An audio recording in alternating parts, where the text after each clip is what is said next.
Hello po.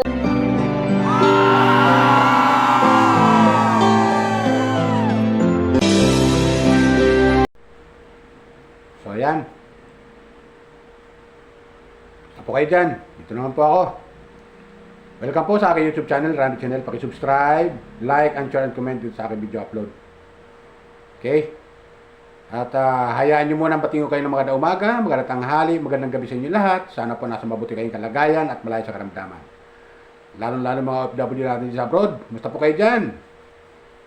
Sana po nasa mabuti kayong kalagayan at malayo sa karamdaman. Saan man kayo panig ng mundo na roon, sana po nasa mabuti kayong kalagayan. Okay? Tuloy tayo. So itong upload ko ay patungkol naman ulit ito kay Bidit.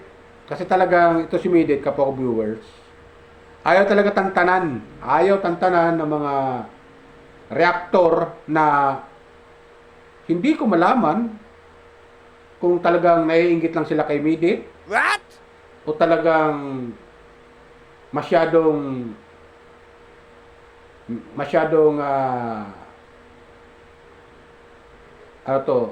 sinisiraan talaga yung pagkatao niya. Parang ganun.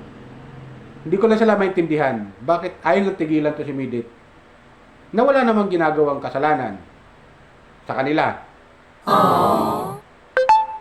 Hindi ko alam kung inggit na inggit ba sila na ito si Midit ay biglang nag-boom at lumakas yung kanyang channel at dumami yung mga views at kahit sa live ni Bidit mataas yung views. Hindi ko lang alam sa kanila kung bakit ganun sila inggit na inggit kay Bidit. Hindi ko lang maintindihan kapag viewers. Yung mga reactor na iilan dyan na nagre-react tungkol sa kay Bidit. Doon pa rin sa pera na pinag-uusapan na matagal na yun eh. Napanood ko nga kay Kuya Brooks yun eh. Yung paglilinaw doon.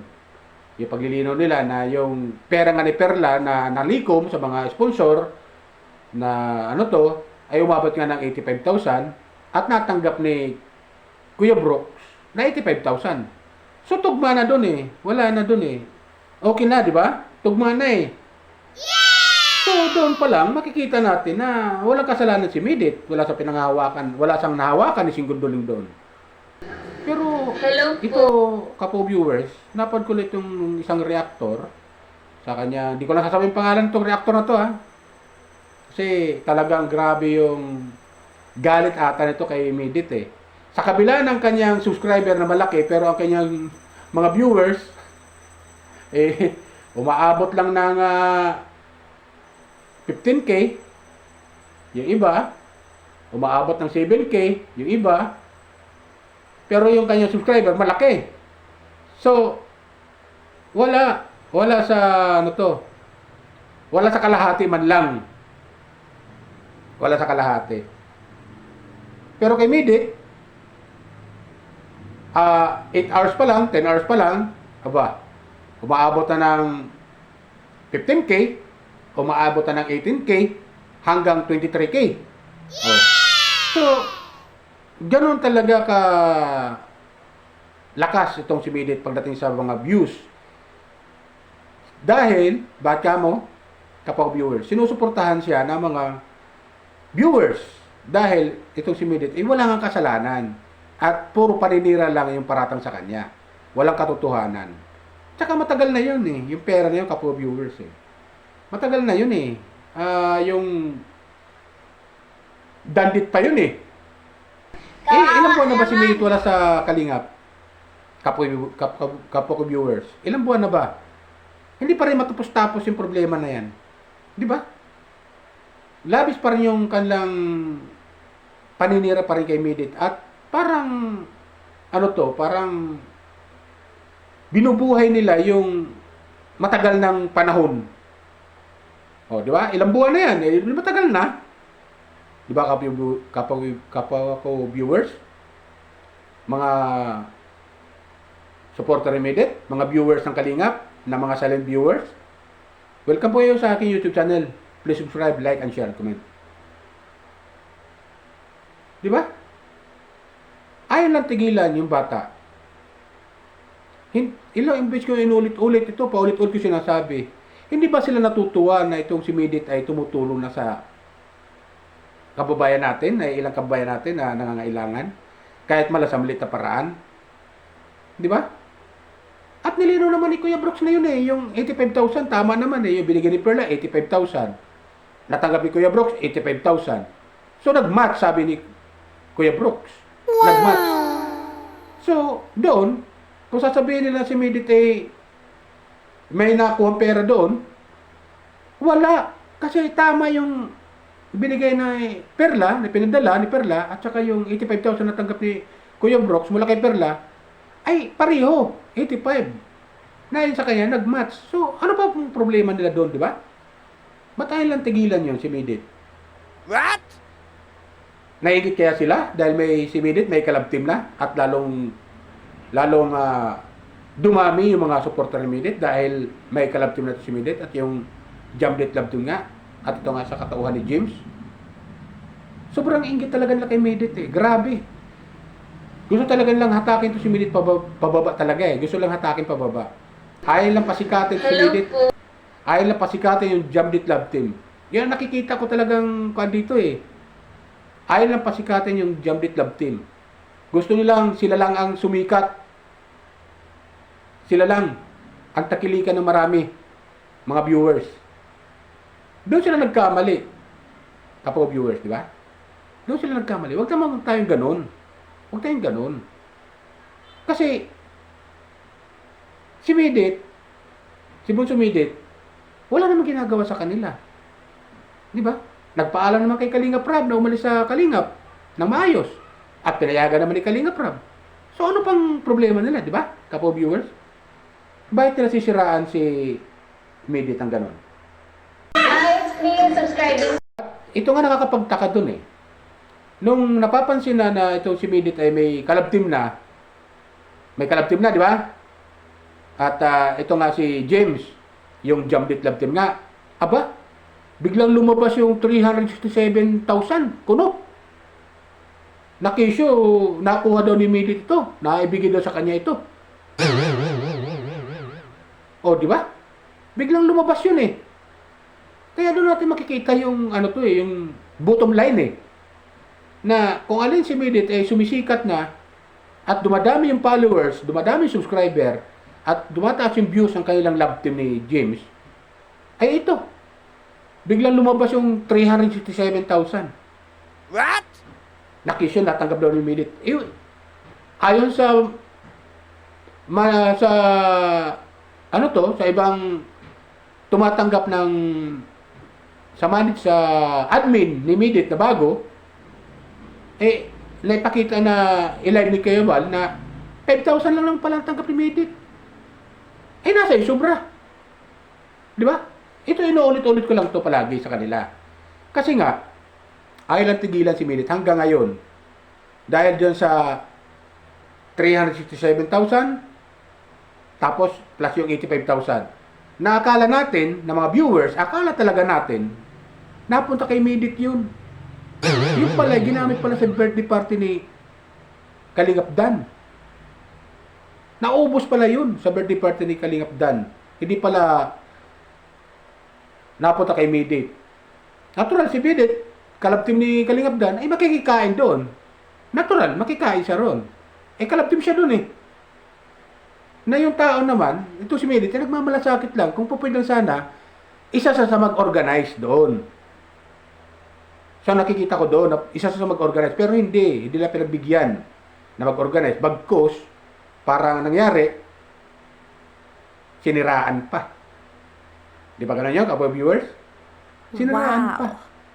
Nung umalis na si Midit sa Kalingap, at pinayagan naman ni Kalingap Rab, nag-usap lang sila na maayos. Napanood naman natin yun, kapwa viewers. Alam ko naman kayo mga viewers ko nanonood din kayo ng Kalingap Nakita nyo naman yun na itong si Midit ay nagpaalam na maayos at pinagbigyan ni Kalingap Rab. At yung nga nagkaroon ng sariling channel. Bagamat may sarili na siyang channel, ibig sabihin, pinagpatuloy niya yun. Yung Leche Plant Girl nga. At ito yung nag-click. Aba, na mag-click itong si Midit kabi-kabila na yung paninira sa kanya. Lalo na magkaroon ng Jamlet Love Team. kapo viewers. Lalong-lalo na magkaroon ng Jamlit Love Team, ay kabi-kabilaan yung paninira sa kanya. At yun, pumutok sa social media. At napanood nga natin. Di ba, kapo viewers? Alam ko naman na Hello itong po. mga naninira ito kay Midit, hindi to titigil eh.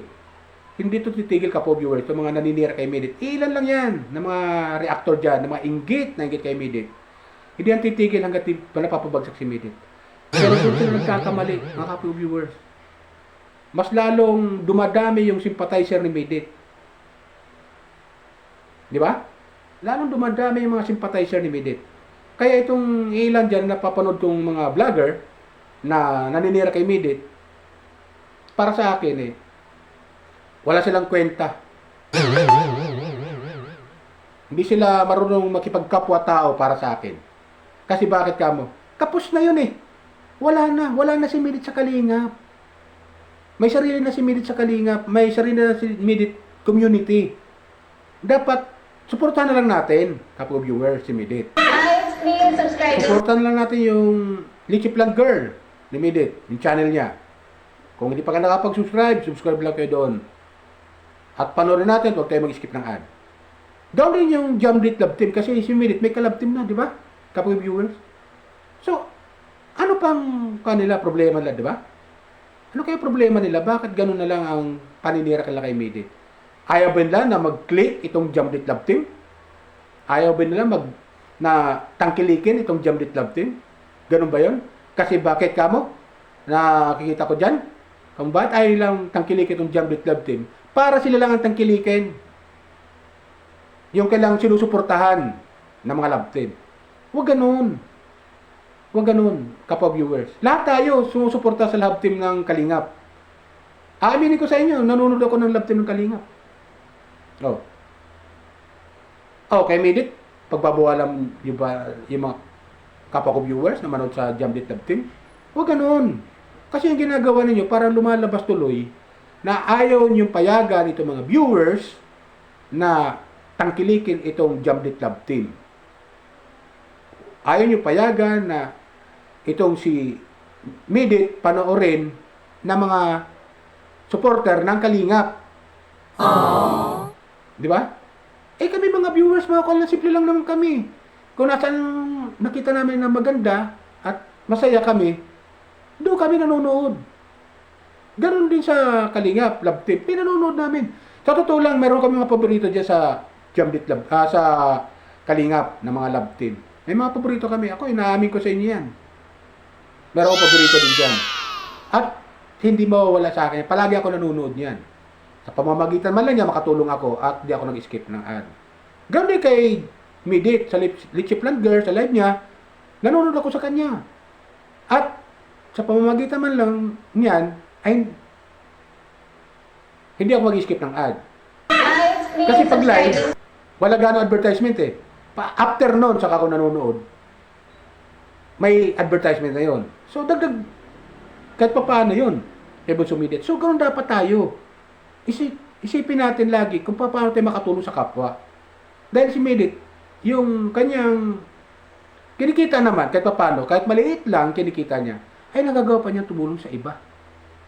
Sa tulong na rin ng ibang sponsor at sumusuporta sa kanya hanggang ngayon, na hindi umalis sa kanya, ay yung binibigay sa kanya, itinutulong niya rin sa iba.